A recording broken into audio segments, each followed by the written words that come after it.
Hello everybody. This video is mainly about mean value theorem. So we do have a little bit of intermediate value theorem in here as well. This is a topic from Unit 1, limits. The reason I'm doing this is because many times mean value theorem and intermediate value theorem questions come together. So I figured why not do them both in one go. All right, so this is a graphical question. So we have this graph here. As we can see, we have a smooth curve here starting at x equal a, and then we have the x equal b, x equal c, x equal d, and we're still smooth. And then we have a pretty dramatic little corner here at x equal e, and then we have a straight linear function connecting to f, and then we have that connects to a smooth curve where we have G, H, I, and J labeled here. Okay, so, and by the way, y-axis we have positive 9 is the highest and negative 10 is the lowest. So let's keep that in mind. And now let's get to the questions, okay? So here we go. Must there be an x between a and j? Okay, well, let's find a and j. So here's x equal a. Here's x equal j, and by the way, I am referring to these as x values. These are x values. This is x equal j, just to be clear. Such that f of j minus f of a over j minus a equals f prime at c. Okay, well, the c could be an x. You know, it's just what they call it in the book. It's not this c here. It's just an x value between a and j. So if we're seeing a question like this, we need to be able to recognize that this is the good old algebra slope. This is just regular slope. This is like y2 minus y1 over x2 minus x1. Okay, so we need to be able to recognize specifically that this is the average rate of change between a and j. Okay, average rate of change between a and j. And then this, of course, is the instantaneous rate of change, the first derivative. So it's when is the, at what x value is the average rate of change equal to the first derivative, which is the instantaneous rate of change. Okay, and so if we look at a and j, j is just slightly above a. Okay, so if I, sorry, if I draw the secant line here, the secant line that connects these 2 points, okay, if I just start here and end here, we can see that this line has slope that is barely positive, okay? So in other words, average rate of change between a and j, this is small positive, shallow positive, okay? So let's keep that in mind, okay? So now, as we look here, as we sketch, if we sketch the curve, here my slope is extremely large. Here is extremely large. Now, at C, my slope is 0. This is the maximum, okay? And so, you know, I've tried my best to draw this here, but basically what I'm trying to get at here is that near B, around B, is where this is going to happen, okay? So, you know, it's not drawn perfectly, but if we assume it's drawn perfectly, then we can say x equal b has positive shallow slope.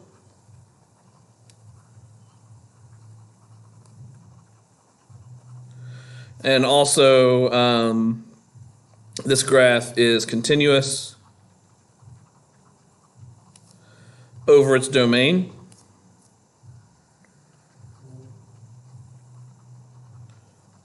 Okay, and it is differentiable because both of these have to happen. We have to have continuity and we have to have differentiability, okay? So it's differentiable as long as there's no corners, okay? So as I'm sketching this way, I have not run into a corner yet. So everything's fine. Everything's fine, okay? We are differentiable. We're certainly differentiable on A to, A to E with a parenthesis, okay? I'm sorry. We're okay. Let me say this. We're definitely 100%, no matter what. We're definitely differentiable from A to D. Okay, and B is in there. Okay, so this is going to work. We can kind of see it here. This is going to be parallel to this line. Okay. Now as we keep sketching, slope is negative, negative, negative, negative, negative. So there's no way it can happen here.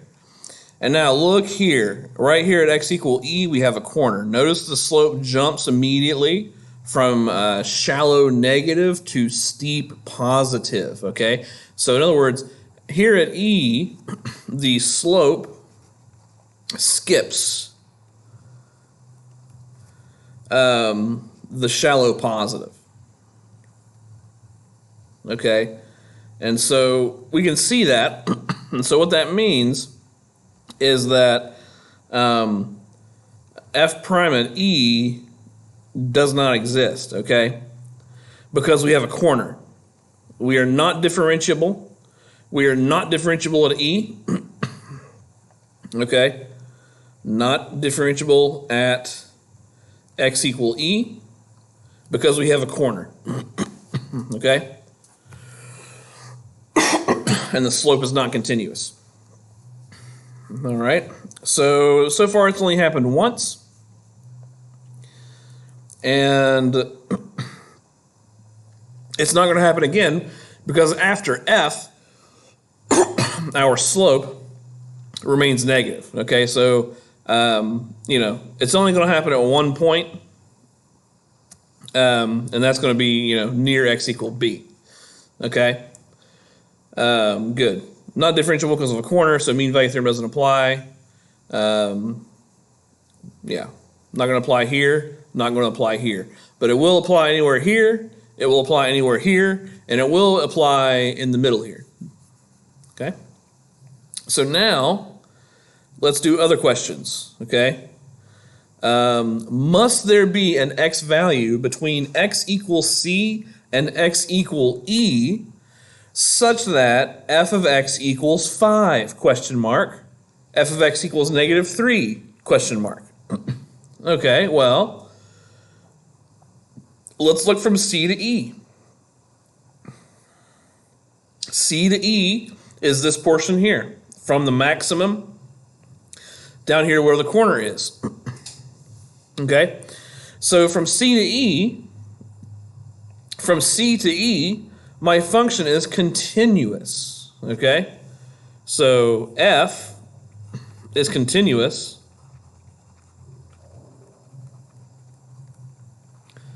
from x equal C to x equal E, okay? And we can clearly see that f at C is bigger than 5, okay? And we can clearly see that f at E is less than 5, okay? So that means, from continuity, that there had to be some x value in the middle between C and E such that the function had to take the value 5, because we know the function's continuous, okay? So in other words, in order to go from, positive 9 down here to negative 10, in order to do that, first we had to go through 0, we had to go through 5, we had to go through every number in between, okay, in order to get from, positive 8 to negative 10 or whatever that is, okay? So yes,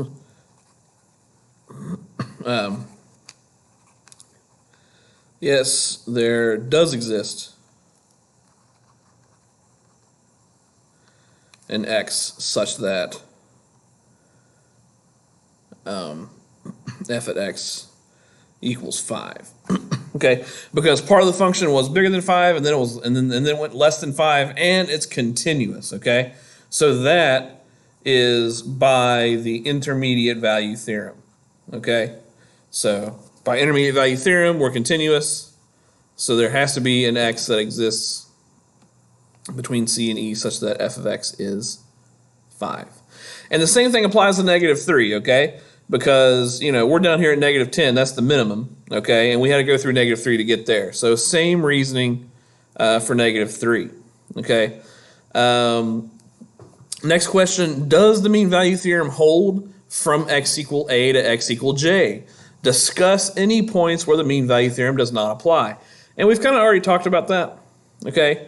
X equal a to x equal j, if we look, here's a, here's j all the way over here. And mean value theorem is going to apply as long as we are continuous and differentiable. So as long as we're sketching, we're continuous, differentiable, everything's nice and smooth. And then we get here at a corner. We have a corner, okay? So we're not differentiable there, okay? So we're going to say we got a corner at E, corner at x equal E, not differentiable.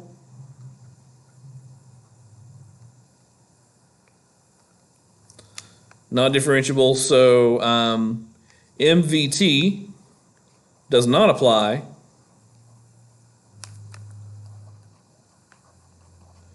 if the interval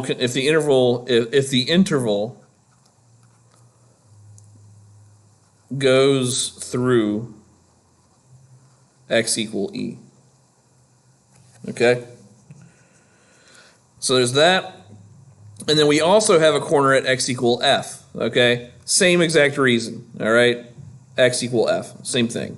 Okay? So as long as the interval does not contain one of those, then your mean value theorem applies. So in other words, x equals e and x equals f are the only 2 points where the mean value theorem does not apply because we have a corner, and that means our slope changes. Our slope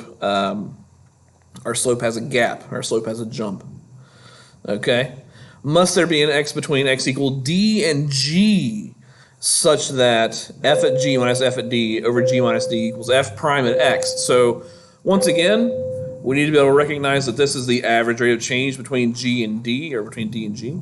And we need to be able to recognize that this is the first derivative, or the slope of the tangent. The slope of the tangent line. Okay. So let's look between d and g. Here's d, and here's g. And sure enough, d to g goes through this interval. Okay? It goes through e and it goes through f. So it goes through 2 points where the MVT, mean value theorem, does not apply. Okay? So no.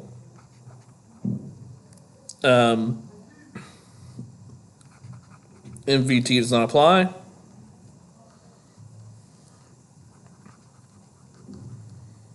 Okay, there is a corner at x equal d. There's a corner at x equal g.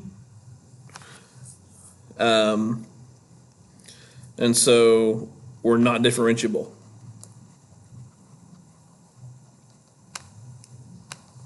Not differentiable at x equal d or g. Okay? Therefore, mean value theorem does not apply. Okay? So there we go. That is going to basically wrap it up for intermediate value theorem and mean value theorem graphical representation. Okay?